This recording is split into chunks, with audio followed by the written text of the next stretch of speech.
बहुत शुक्रिया वकार, इस हवाले से आपने अपडेट किया।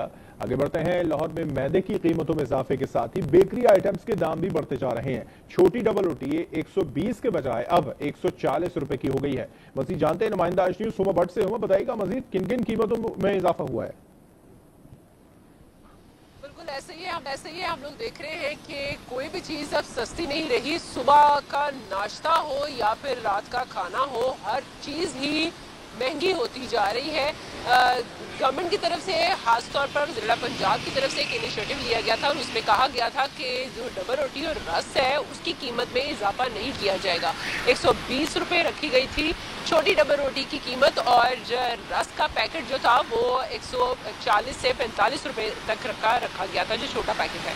लेकिन अब इन तमाम चीज़ों की कीमत बढ़ती जा रही है, क्योंकि मैदे की कीमत हम लोग देख रहे हैं कि उसकी एक जो 80 किलो की बोरी है उसकी कीमत में बहुत ज़्यादा इजाफा हो चुका है। 4800 रुपये की पहले मिलती थी मैदे की जो 80 किलो की बोरी थी, अब वो पहुंच चुकी भी है 10,000 के ऊपर। तो इसी वजह से हम लोग देख रहे हैं कि जो बेकरी आइटम्स हैं उसके दाम भी बढ़ते जा रहे हैं। छोटी डबल रोटी जो है वो अब 110 से बढ़ती हुई 120 पर आई, और अब 120 से बढ़कर तो 140 रुपये तक पहुंच चुकी है।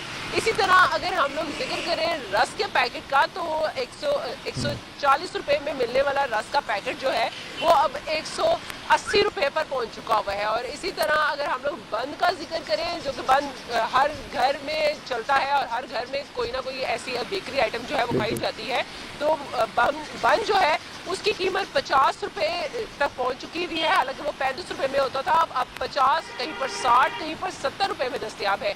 और अगर आपने बंद मक्खन खाना है तो ये बंद मक्खन भी बहुत सी जगहों पर 60 रुपये में दस्तयाब होता था, लेकिन अब यही बंद मक्खन जो है वो 80 से 120 रुपये तक पहुंच चुका हुआ है, जिसकी वजह से शहरी काफी ज्यादा परेशान होते जा रहे हैं। शहरी काफी ज्यादा परेशान है। सिर्फ मैदे की कीमतों में इजाफे की वजह से इतनी सारी चीजों की कीमतों में इजाफा हुआ है। बहुत शुक्रिया हम अपडेट किया आपने।